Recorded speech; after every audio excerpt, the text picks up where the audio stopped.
أشهد أن لا إله إلا الله.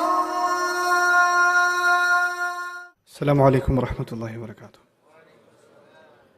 الحمد لله رب العالمين، والصلاة والسلام على سيد الأنبياء والمرسلين وعلى آله وصحبه ومن استنى بسنته إلى يوم الدين. اللهم اجعلنا منهم ومن الذين آمنوا وعملوا الصالحات وتواصوا بالحق وتواصوا بالصبر، آمين يا رب العالمين. أما بعد، فأعوذ بالله من الشيطان الرجيم. ليوفيهم أجورهم ويزيدهم من فضله إنه غفور شكور. رب اشرح لي صدري ويسر لي أمري واحلل عقدة من لساني يفقه قولي. اللهم ثبتنا عند الموت بلا إله إلا الله. اللهم اجعلنا من الذين آمنوا وعملوا الصالحات وتواصوا بالحق وتواصوا بالصبر، آمين يا رب العالمين. আজকে ইনশাআল্লাহ আমি আপনাদের সাথে আল কুরআনে বর্ণিত আল্লাহর একটি অনন্য এবং অসাধারণ নাম সম্পর্কে আলোচনা করব। এই নামটি অনন্য কারণ আল্লাহ এই একই নাম তার নিজের জন্য ব্যবহার করেছেন, আবার বিশ্বাসীদেরকেও এমন হতে বলেছেন। আল্লাহ আমাদের সম্পর্কে বলেছেন, ওয়াকালিলুম মিন ইবাদিয়াশ শাকুর, এবং আমার বান্দাদের মধ্যে খুবই অল্পই শাকুর। শাকুর অর্থ চরম কৃতজ্ঞ, আর কৃতজ্ঞ হওয়া এবং গুণগ্রাহী হওয়া দুইটা ভিন্ন ভিন্ন জিনিস। কৃতজ্ঞ মানে কেউ যদি আপনার কোনো উপকার করে তাহলে আপনি তাকে থ্যাংক ইউ বা ধন্যবাদ বলেন এবং মনে মনে তার প্রতি কৃতজ্ঞতা অনুভব করেন। গুণগ্রাহী মানে আপনি সব কিছুতে ইতিবাচক দেখেন, সব পরিস্থিতিতেই আপনি ভালো কিছুর সন্ধান পেয়ে থাকেন। আমাদের রাসূলুল্লাহ সাল্লাল্লাহু আলাইহি সাল্লামের জীবনে অন্যতম দুর্বিষহ একটা ঘটনা ছিল ইফকের ঘটনা, যখন মদিনাতে তার পরিবারের বিরুদ্ধে অপমানজনক অপবাদ রটনা করা হয়। আর এই মিথ্যা অপবাদ রটনার কাজ 30 দিন পর্যন্ত চলতে থাকে। 30 দিন পর আল্লাহ নাজিল করেন, লা তাহসাবুহু শাররাল লাকুম বাল হুয়া খায়রুল লাকুম, এটাকে তোমাদের জন্য ক্ষতিকর মনে করো না, বরং তা তোমাদের জন্য কল্যাণকর। তো এভাবে আল্লাহ আমাদের মনোভাব পরিবর্তন করেন এবং তিনি চান আমরা যেন শাকুর হই, যার অর্থ চরম গুণগ্রাহী হওয়া, আল্লাহর তারিফ করার জন্য উপায় খোঁজা। আর আমাদের জন্য ব্যাপারটা উপলব্ধি করা সহজ, কিন্তু আল্লাহ সব কিছুর মালিক, নিজেকে শাকুর বলছেন। আল্লাহ আযজা ওয়া জাল্লা বলছেন, ইন তুকরিদুল্লাহ কারদান হাসানা ইউদাইফহু লাকুম ওয়া ইয়াগফির লাকুম আল্লাহু শাকুরুন হালিম। আল্লাহ গুণগ্রাহী, পরম ধৈর্যশীল। সূরা তাগাবুনের এই আয়াতে আল্লাহ নিজেকে শাকুর বলছেন, আর সূরা ফাতিরে তিনি নিজেকে 2 বার শাকুর বলেছেন। আমরা আল্লাহ আযজা ওয়া জাল্লার জন্য শাকুরের অর্থ হিসেবে গুণগ্রাহী শব্দটি ব্যবহার করে থাকি। আল্লাহ তার নিজের সম্পর্কে বলছেন তিনি চরম গুণগ্রাহী। তাই আমি আপনাদের সবার জন্য বিষয়টি সহজ করে তুলে ধরার চেষ্টা করব, যেন আমরা এখান থেকে শিক্ষা গ্রহণ করতে পারি এবং বুঝতে পারি আল্লাহ কেন আমাদের জন্য এমন একটি শব্দ ব্যবহার করলেন। আমাদের কোনো কিছুই আল্লাহর প্রয়োজন নেই, কিন্তু আমরা আমাদের সব কিছুর জন্য আল্লাহর মুখাপেক্ষী। আল্লাহ হলেন গানি, তিনি সব ধরনের প্রয়োজন থেকে মুক্ত। তিনি হলেন হালিম, কেউ তার প্রশংসা না করলেও, তার প্রতি কৃতজ্ঞতা প্রকাশ না করলেও তিনি নিজে নিজেই প্রশংসিত। কোনো কিছুর অস্তিত্ব না থাকলেও আল্লাহর প্রশংসা এবং কৃতজ্ঞতা এমনিতেই বর্তমান আছে। ওয়া আতাকুম মিন কুল্লি মা সাআলতুমুহ, যে সকল বস্তু তোমরা চেয়েছো তার প্রত্যেকটি থেকেই তিনি তোমাদেরকে দিয়েছেন। তোমাদের যা কিছুর প্রয়োজন হতো তার সব কিছুই আল্লাহ তোমাদেরকে দিয়েছেন। আমরা প্রতিনিয়ত তার নিকট কৃতজ্ঞতার ঋণে আবদ্ধ। আমাদের সম্ভাব্য প্রতিটি প্রয়োজন তিনি পূর্ণ করেছেন এবং এত অসংখ্য নিয়ামত দান করেছেন যে আমরা কোনোদিনও তার ঋণ পরিশোধ করতে সক্ষম হব না। যেমন এই কক্ষে উপবিষ্ট সবার দিকে তাকিয়ে দেখুন, আমাদের প্রায় সবাইকে দৃষ্টিশক্তি প্রদান করা হয়েছে। আমাদের সবারই উঠে দাঁড়ানোর এবং চলাফেরা করার ক্ষমতা রয়েছে। এই পৃথিবীতে এমন বহু মানুষ রয়েছে যারা দাঁড়াতে পারে না, হাঁটতে পারে না। আমরা যে ঘুমাতে পারি এটাকে আমরা কোনো নিয়ামতই মনে করি না। আমাদের হাতের আঙুলগুলোকে আমরা কিছুই মনে করি না, মনে হয় যেন আমরা এগুলোর মালিক। এমন অনেক মানুষ রয়েছে যাদের হাত নেই বা প্যারালাইসিসের কারণে হাত নাড়াতে পারে না, হাসপাতালের বিছানায় শুয়ে শুয়ে চোখ ছাড়া আর কিছুই নাড়াতে পারে না, বা বাসায় পড়ে রয়েছে। ব্যাপারটা হলো, এই পৃথিবীতে আমাদের যা কিছু আছে তার সবই মূল্যবান, আর আমরা এর মূল্য নির্ধারণ করি টাকার অঙ্কে। এখন যদি কেউ বলে আপনার পা কিনতে চাই, মূল্য কত? আপনার উভয় চোখ কত টাকা মূল্যে বিক্রি করবেন? আপনার ফুসফুস কিনতে চাই, আপনার পা কিনতে চাই, শুধু একটা কিনতে চাই, আমার উভয়টার দরকার নেই।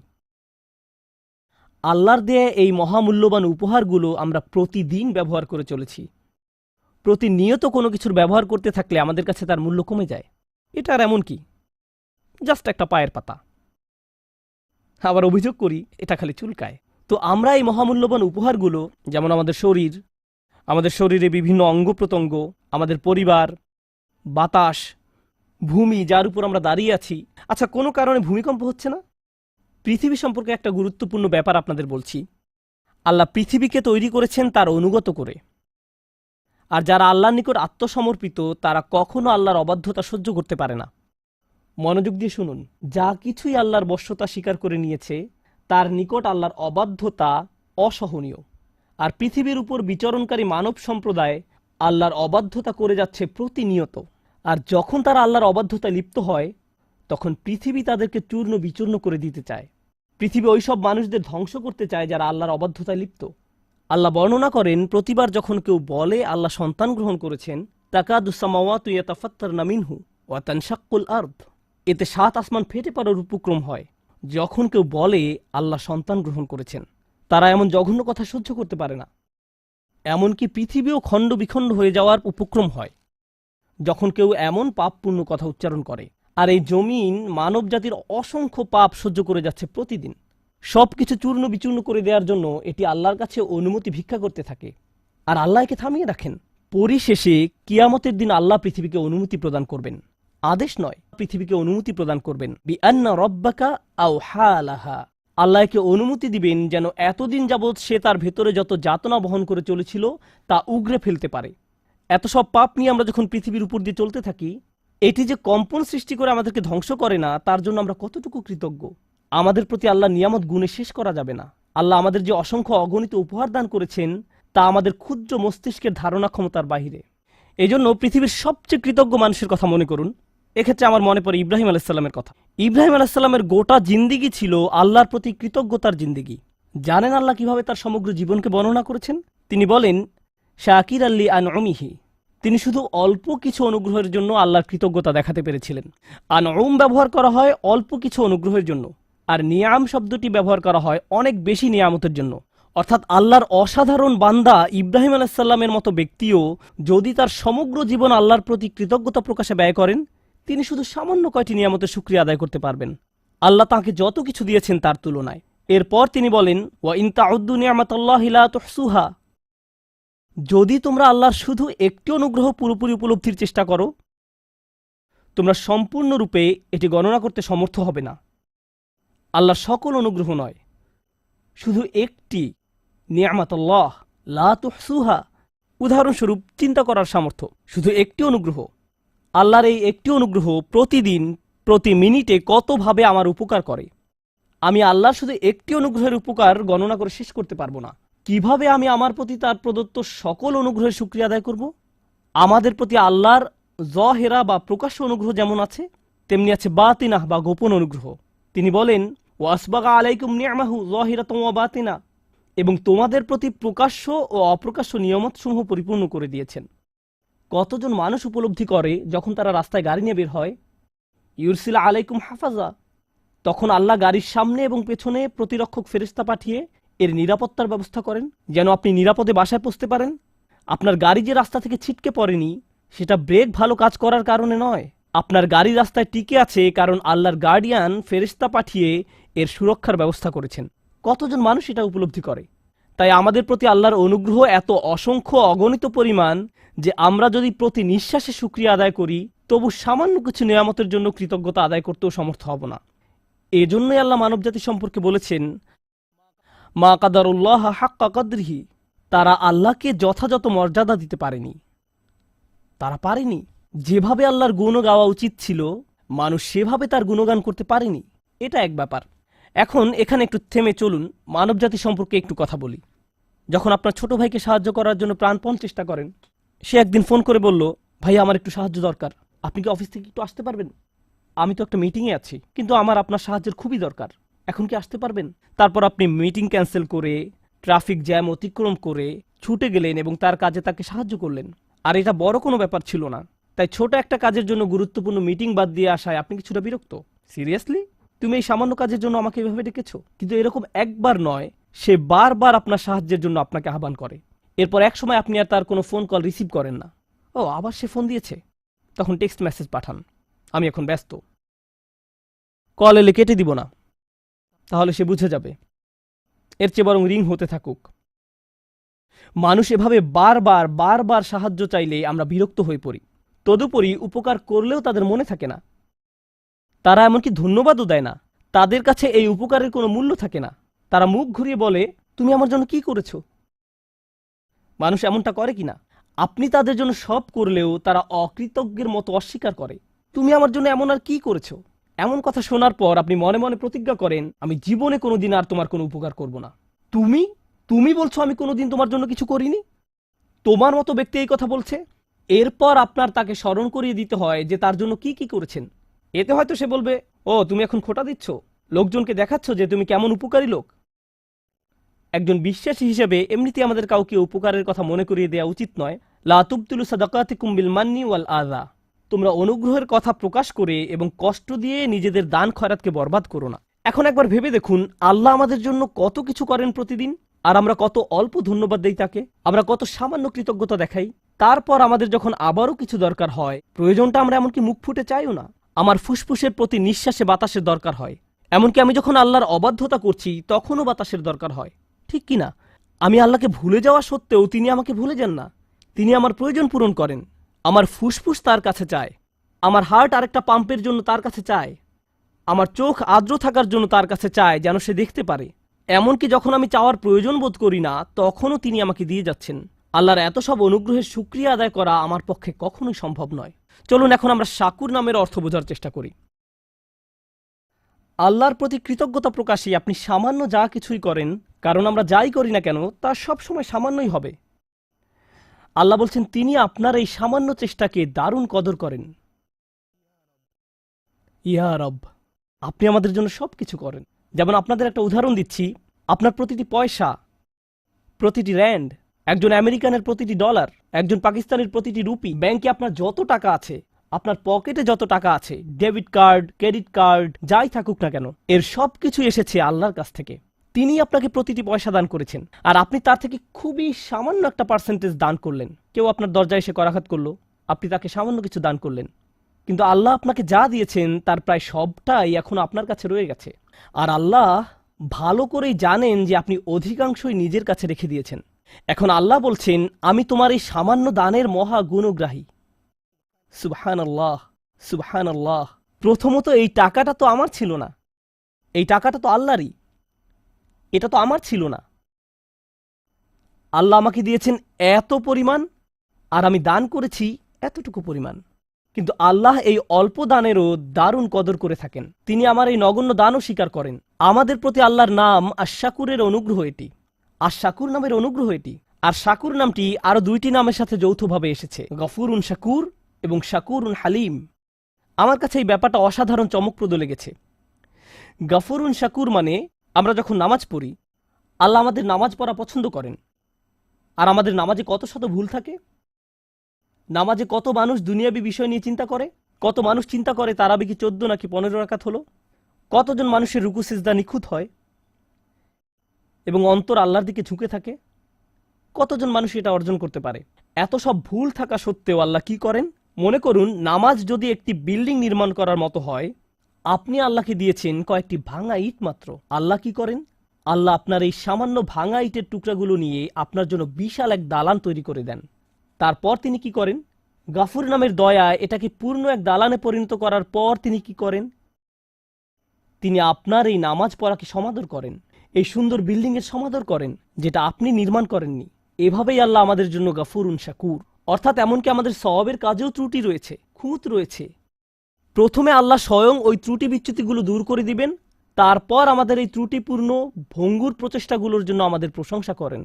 ইবাদত সঠিকভাবে পালন করতে ব্যর্থ হওয়ায় আমি যে দুঃখজনক অজুহাতগুলো দেখাই তা তিনি ঢেকে দেন।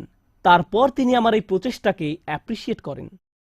ইনি আল্লাহ গফুরুন শাকুর। এটা আল্লাহ ছাড়া আর কেউ করতে পারে না। যদি আপনার বসের কোনো কাজ কোনো রকমে করে দেন, মামুলিভাবে করে দেন, তিনি আপনাকে অমুক একটা প্রজেক্ট করতে দিয়েছেন, 30 পৃষ্ঠার রিপোর্ট তৈরি করতে বলেছিলেন, আপনি মাত্র 2 পৃষ্ঠা লিখে বসের হাতে তুলে দিলেন, তারপর বললেন আপনার খুশি হওয়া উচিত, আমি তো 2 পৃষ্ঠা লিখেছি। কি হবে ভাবতে পারছেন? মানুষের পক্ষে কোনোদিন আল্লাহর মতো গাফুরুন শাকুর হওয়া সম্ভব নয়।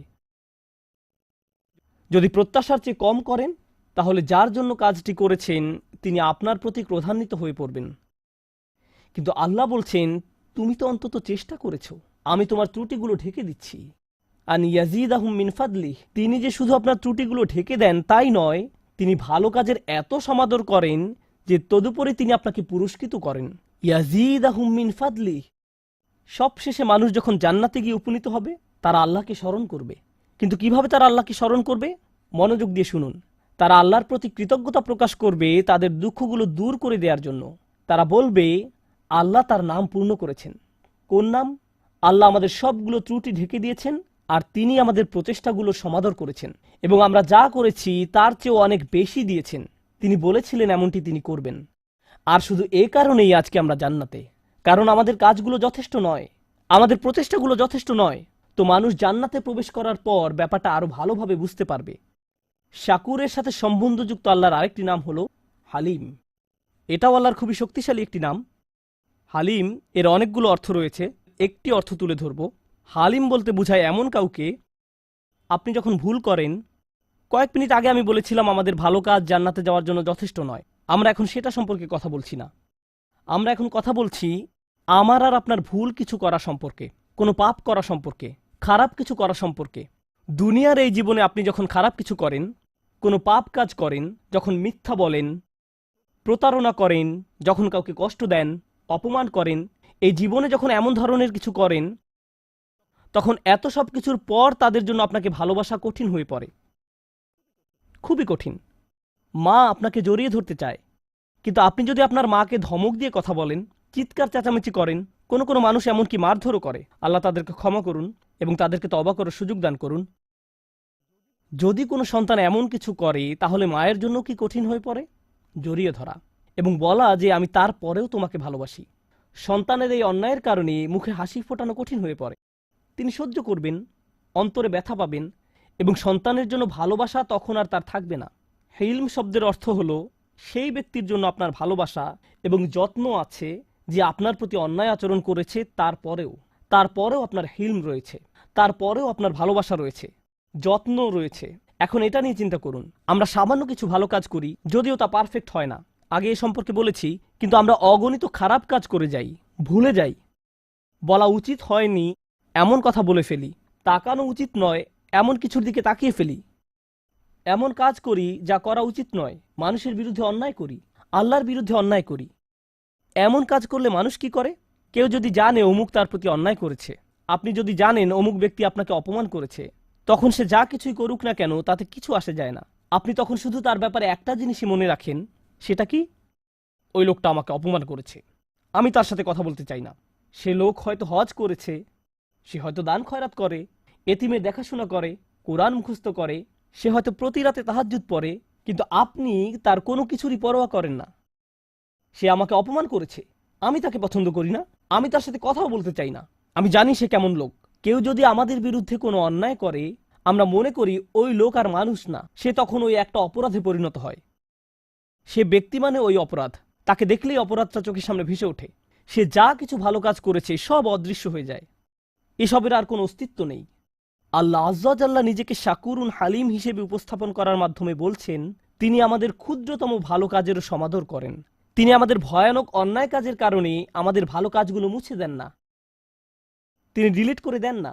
তিনি ভালো কাজগুলো স্বীকার করেন, মুছে দেন না, কিন্তু মানুষ এই কাজ করে। এজন্য তিনি শাকুর এবং হালিম। পাপ করা সত্ত্বেও তিনি আমাদেরকে ভালোবাসেন, তবু তিনি তাদেরকে ভালোবাসেন এবং তাদের ভালো কাজের সমাদর করেন, তাদের ভুল কাজগুলো সত্ত্বেও।